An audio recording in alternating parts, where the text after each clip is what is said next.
ഇനി നമുക്ക് നേരത്തെ പറഞ്ഞതുപോലെ നമ്മുടെ പാട്ടിലേക്ക് വരാം.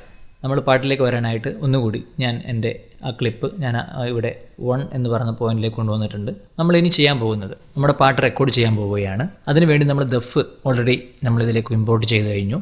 ഈ ഇമ്പോർട്ട് ചെയ്തിരിക്കുന്ന ദഫ് ജസ്റ്റ് 2 ബീറ്റ്സ് മാത്രമാണ് ഇതിലുള്ളത്. നമുക്ക് പ്ലേ ചെയ്ത് നോക്കാം.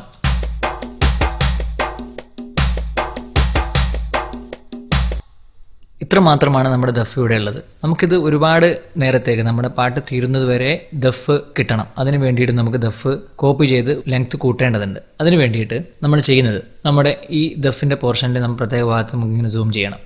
ഞാനിപ്പോൾ സൂം ചെയ്യാൻ വേണ്ടി ഉപയോഗിക്കുന്നത് കീബോർഡിൽ കൺട്രോൾ പ്രസ് ചെയ്തുകൊണ്ട് മൗസിലെ സ്ക്രോൾ വീൽ ജസ്റ്റ് തിരിക്കുകയാണ് ചെയ്യുന്നത്. അത് ഓരോ ഭാഗത്തേക്ക് തിരിക്കുന്നതനുസരിച്ച് സൂം ഇൻ ആവുകയും സൂം ഔട്ട് ആവുകയും ചെയ്യുന്നുണ്ട്. അങ്ങനെ സൂം ഇൻ ചെയ്ത് കഴിഞ്ഞാൽ നമുക്ക് നമ്മുടെ ദഫിൻ്റെ സ്റ്റാർട്ടിംഗ് പോയിന്റിലേക്ക്, ഇതാണ് സ്റ്റാർട്ടിംഗ് പോയിന്റിലേക്ക് ഇതേപോലെ കർസർ വെക്കാം.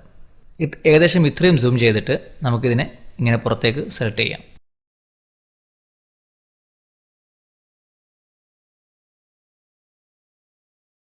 ഇനി ഈ അധികമുള്ള ഭാഗം നമുക്ക് ഡിലീറ്റ് ചെയ്ത് കളയാം.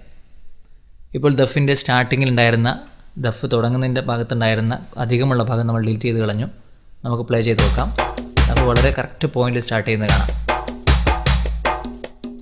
ദഫിൻ്റെ രണ്ടാമത്തെ ബീറ്റ് തുടങ്ങുന്ന ഭാഗത്ത് നിന്ന് പുറത്തേക്കുള്ള ഭാഗം നമുക്കതും ഡിലീറ്റ് ചെയ്ത് കളയാം.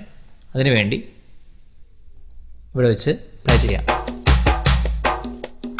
ഇവിടെയാണ് ദഫിൻ്റെ രണ്ടാമത്തെ ബീറ്റ് തുടങ്ങുന്നത്. അതും നമുക്കിതേപോലെ പരമാവധി സൂം ചെയ്ത് ഇവിടെ നിന്ന് ഇങ്ങനെ പുറത്തേക്ക് സെലക്ട് ചെയ്ത്, ഇത്രയും സെലക്ട് ആയിട്ടുണ്ട്. നമുക്ക് മുഴുവൻ സെലക്ഷൻ ആക്കാൻ വേണ്ടിയിട്ട് നമ്മൾ സൂം ഔട്ട് ചെയ്തതിന് ശേഷം ഇതുപോലെ കർസറിൻ്റെ എൻഡിൽ കൊണ്ടുവെക്കുമ്പം അതൊരു ഹാൻഡിൻ്റെ ഒരു രൂപമായി മാറുന്നത് കാണാം. അവിടെ വെച്ച് അത് ഫുൾ സെലക്ട് ചെയ്യാം.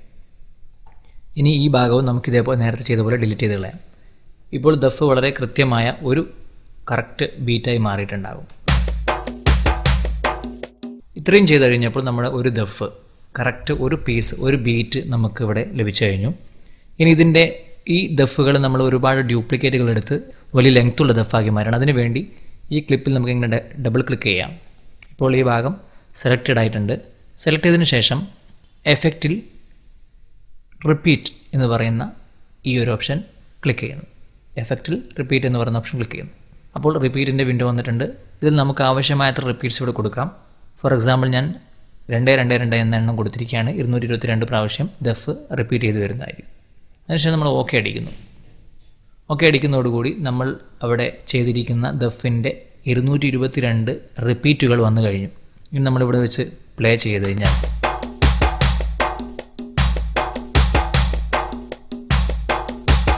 ഇതുപോലെ ദഫ് നിർത്താതെ നമുക്ക് ആവശ്യത്തിലധികം നമുക്ക് പാട്ടിന് ആവശ്യമായ എത്രയും റിപ്പീറ്റുകൾ നമുക്കിവിടെ ലഭിക്കുന്നതായിരിക്കും.